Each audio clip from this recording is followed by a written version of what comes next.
Oke, rekan-rekan, jadi video kali ini saya akan membahas mesin rekondisi ini ya, yang saya punya IR3245 ya. Jadi jangan di-skip videonya, jadi kalian saksikan secara utuh. Jika ada pertanyaan nanti kalian tanyakan. Oke? Assalamualaikum warahmatullahi wabarakatuh. Kembali lagi di channel saya, rekan-rekan sekalian. Jadi ini saya mau membahas tentang dua mesin saya ini, yaitu Canon IR3245. Jadi sebelumnya ada beberapa pertanyaan, tapi ini saya akan membahas secara full ya dari beberapa orang yang komen. Jadi mesin ini dulu saya beli sejak 2019 dalam kondisi bekas luar negeri atau bisa dibilang rekondisi luar. Jadi kedua mesin ini semenjak 2019 itu yang saya alami itu sebenarnya nggak terlalu ribet ya. Operasionalnya mudah, perawatannya juga mudah. Yang saya ganti paling cuman toner, nah, terus drum, blade, cuman itu aja yang paling sering ganti. Cuman yang perlu diingat lagi, sebenarnya mesin ini kita beli itu harus pada seller yang bisa dibilang harus terpercaya ya. Jadi harus betul-betul jujur.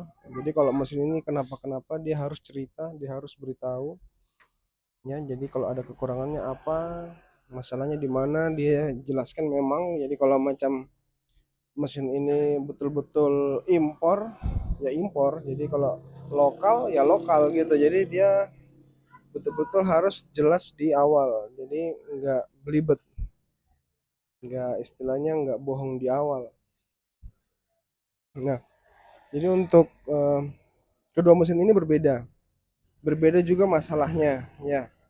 Kalau mesin ini sama mesin ini konternya beda.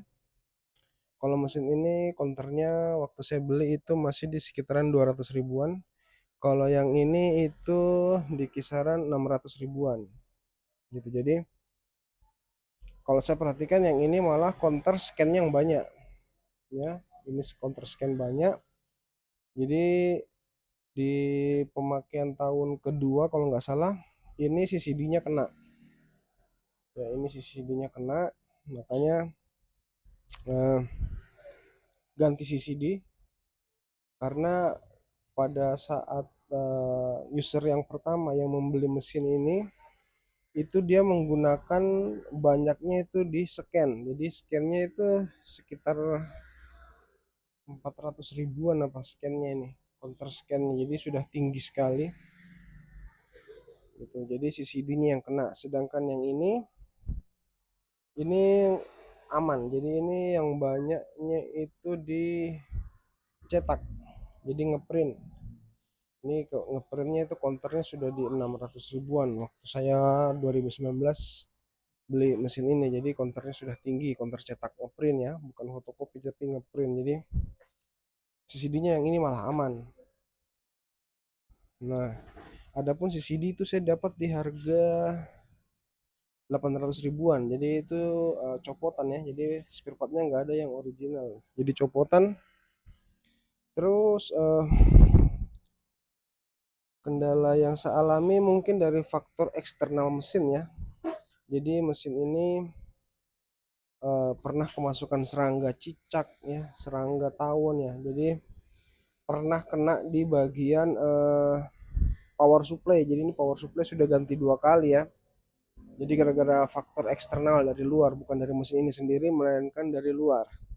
Dan adapun kunci dari mesin ini biar awet itu sebenarnya ada di tegangan ya. Jadi kalau tegangan di tempat usaha kalian itu kurang stabil, dalam arti sering naik turun tegangan listriknya, saya sarankan kalian tambahkan UPS di mesin ini, kalau enggak stabilizer lah minimal lah ya. Jadi untuk penstabil voltase yang tidak stabil, jadi gitu. Jadi masalahnya sih cuma itu aja ya. Jadi kalau mau awet ya seperti itu. Terus kalian juga mesti perhatikan untuk mesin ini di drumnya ya. Jadi drum itu banyak di pasaran, tapi kita harus cari drum yang berkualitas biar hasilnya pun tajam. Ya, jadi kalau mesin-mesin dengan drum yang kurang begitu bagus, ya, kurang begitu bagus, biasanya nanti hasilnya nggak begitu tajam, ada sedikit bayang-bayang. Ya, contohnya sudah pernah saya bahas di konten saya ya, di video-video yang pernah saya upload terdahulu. Jadi kalian nanti ngecek aja sendiri di situ lihat. Jadi drum juga perlu diperhatikan, terus masa pakainya juga harus diperhatikan. Biasanya kalau sudah ada mulai bintik-bintik, ya seharusnya langsung diganti aja. Jadi nggak usah nunggu sampai merambat ke yang lain. Jadi harus diganti aja karena spare part-spare part itu memang selayaknya punya jangka pakai tertentu. Jadi nggak bisa kita suruh bertahan sampai melebihi masa pakainya ya. Jadi seperti itu aja lah. Oke, mungkin sedikit demi informasi yang dapat saya bagikan buat kalian. Nanti kalau kalian punya pertanyaan, kalian bisa tanya-tanya. Atau kalau kalian mau japri bisa langsung aja ke WA saya. Saya akan lampirkan di video ini. Jadi kalian langsung japri aja. Mau tanya-tanya, sharing, tukar pendapat, silahkan. Kita akan membahas tentang mesin fotokopi, percetakan, sama alat-alat penunjangnya. Oke, mungkin sedikit informasi yang dapat saya bagikan. Mudah-mudahan bermanfaat buat kita semua ya. Jadi jangan lupa dibagikan video ini biar jauh lebih bermanfaat, biar orang-orang yang merintis juga tahu ilmunya. Jadi bisa jauh bermanfaat lagi. Oke. Wassalamualaikum warahmatullahi wabarakatuh.